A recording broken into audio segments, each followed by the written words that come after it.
ঐতিহ্য নিয়ে রওনা করা হয়েছে। বাঙালির প্রাণের উৎসব পহেলা বৈশাখ, আর পহেলা বৈশাখ মানেই বাঙালির হাজার বছরের ঐতিহ্যের পুনর্জাগরণ। জাতি বা বর্ণের পার্থক্য থাকলেও সংস্কৃতি যেখানে একসুতোই গাঁথে সবাইকে, সেই ঐতিহ্যের সবচেয়ে বড় অসাম্প্রদায়িক উৎসব নববর্ষ, যার অবিচ্ছেদ্য অংশ মঙ্গল শোভাযাত্রা, যা এবার নবপরিচয়ে নাম নিয়েছে বৈশাখী শোভাযাত্রায়। পরিচয় যাই হোক, উৎসবের মূল সুরটি এক।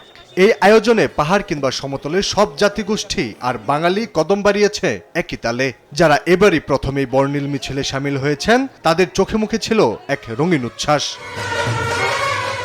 শোভাযাত্রায় উৎসবের চিরচেনা ঢোল কাসরের তালে তালে সবার ছিল দারুণ এক ঐকতান। মিলেমিশে উৎসবের এই সুর যেন বার্তা দিচ্ছে নতুনের আবাহনে এক হওয়ার।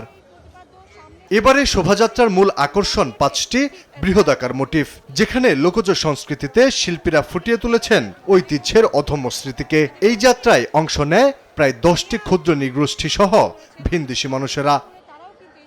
সংস্কৃতি মন্ত্রী নিতাই রায় চৌধুরী সহ বিশিষ্টজনদের উপস্থিতিতে শোভাযাত্রা উৎসব রূপ নেয় মহোৎসবে।